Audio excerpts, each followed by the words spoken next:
really we have to look at some research that's been done. Now, all this information that I'm giving you, I've dug out of a research paper.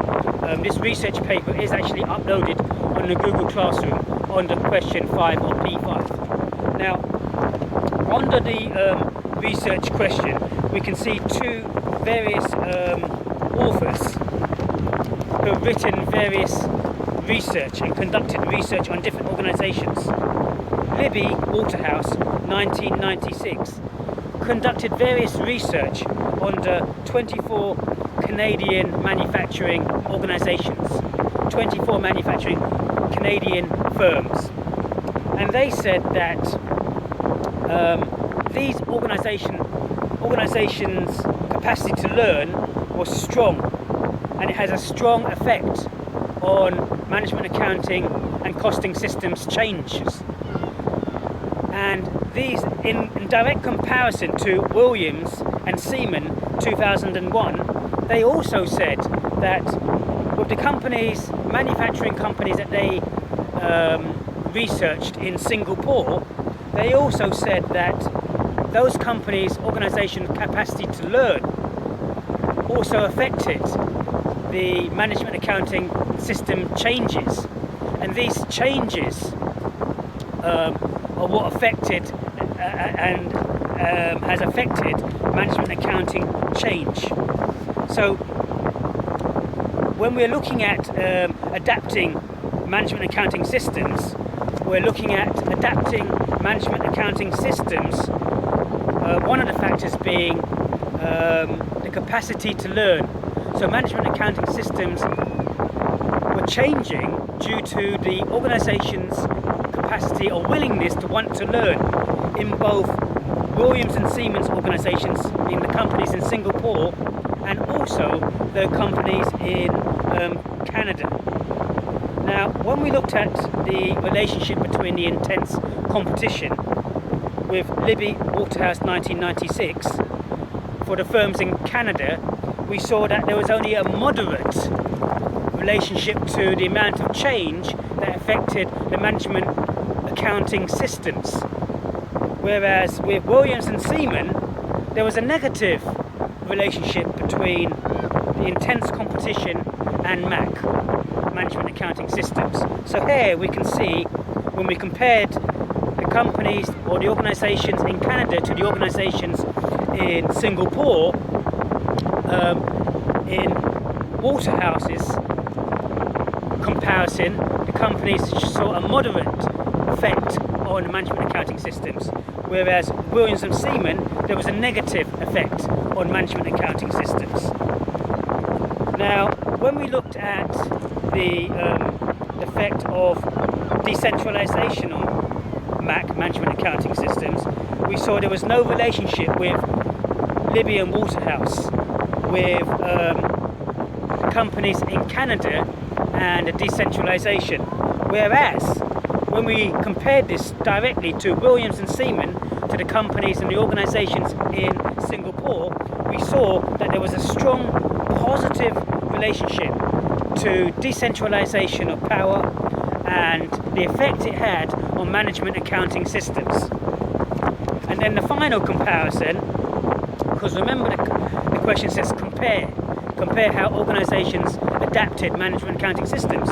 Well, in relation to size and structure, we can see with Libby and Waterhouse 1996, there was a positive relationship between the effect size and structure had on the firms in Canada and how it affected management accounting and costing systems. In direct comparison to Williams and Seaman 2001, to the companies or the organisations in Singapore, the size and structure had no effect on the management accounting and costing systems in MAC. So here, if we go back to the question says compare how organisations are adapting management accounting systems to financial problems. Well, here we've made a direct comparison between Libby Waterhouse 1996 and Williams and Seaman 2001 to the capacity to learn, where Libby and Waterhouse and Williams and Siemens, both companies in Canada and Singapore, saw a positive effect on management accounting systems, which changed them because the companies in both countries had a willingness to learn. There was a moderate effect on a relationship between intense competition with Waterhouse, whereas Siemens, there was no effect with the intense competition in Singapore to affecting change in management accounting systems. And then with the relationship to decentralization, there was no relationship with Libby and Waterhouse, whereas with Siemens in 2001 there was a positive relationship with decentralization and the effect it had on management accounting and costing systems. And then finally on size and structure, Libby and Waterhouse saw a positive effect on MAC, whereas in direct comparison there was no effect on size and comparison to Siemens in 2001 for the companies and organizations in Singapore. But the question also says not only how, but the question says how.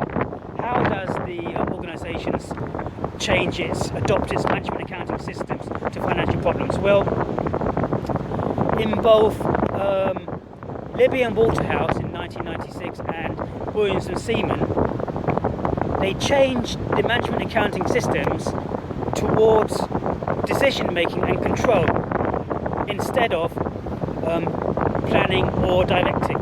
So in both the companies in Singapore and Canada, we saw that the management accounting systems were all geared towards control and decision making. Now, when we compare this to Salomon and Mitchell 2005, where they looked at 92 Malaysian companies, they saw that these companies were more focusing on changing their management accounting systems towards planning and control rather than control and decision making, as saw by Libby and Waterhouse and Siemens 2001. So again, we can see significant differences between these different authors who have researched different organizations. So when we're looking at the company, it's extremely windy here, so you'll have to excuse me. You obviously need to look at breaking the question down, look at the keywords. The keywords is compare and how. You need to explain what organizations are. You need to explain what management accounting costing systems are, and talk about the management accounting costing systems that you talked about briefly that you looked at in P1: inventory, price optimization, and cost accounting. But also talk about Nielsen and Ulema 2008 and how they identified 28 different systems, but they broke this down into 5 different systems in terms of inventory, in terms of costing, in terms of decision making, in terms of stock control, and so on and so forth. The next thing you need to do is to move on to financial problems. And in P4 you looked at ratio analysis, and you looked at financial problems, and you looked at the financial ratio and the analysis in terms of the gross profit percentage margin, the net profit percentage margin, the current ratio, the acid test, and the return on capital employed. So these things you can mention, but you have to mention that even though these things can be problems for companies, these things are not the problem. These things are symptoms of the problems, and what causes the problems. And what really causes the problems can be seen by, Mitchell 1990 and Fisher 1995. And they looked at the external environment, the competitive strategy, the size and organisation structure, and the technology. And these things are affecting and causing financial problems for the company.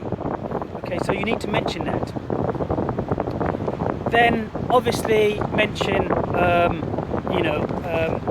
you have to mention after that Libby and Waterhouse 1996 and Williams and Seaman 2001, making the comparison. And once you've made the comparison between the different the capacity to learn, the relationship between intense competition. How are you doing? You okay? Yes, that's okay. Yeah, I'm just doing a webcam at the moment. Yeah, you go ahead, that's fine. You'll be on YouTube now, so 360 degree. Well done today.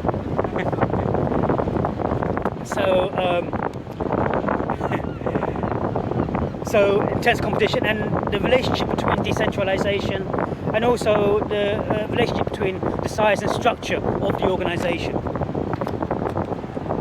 But then you have to say how, you know, as we said, how Libby and Waterhouse and Williams and Seaman, you know, said that the change in the management accounting systems was more geared towards decision making and control.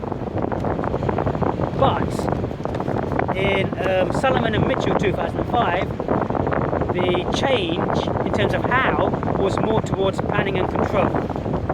So once you've said all that, obviously you've answered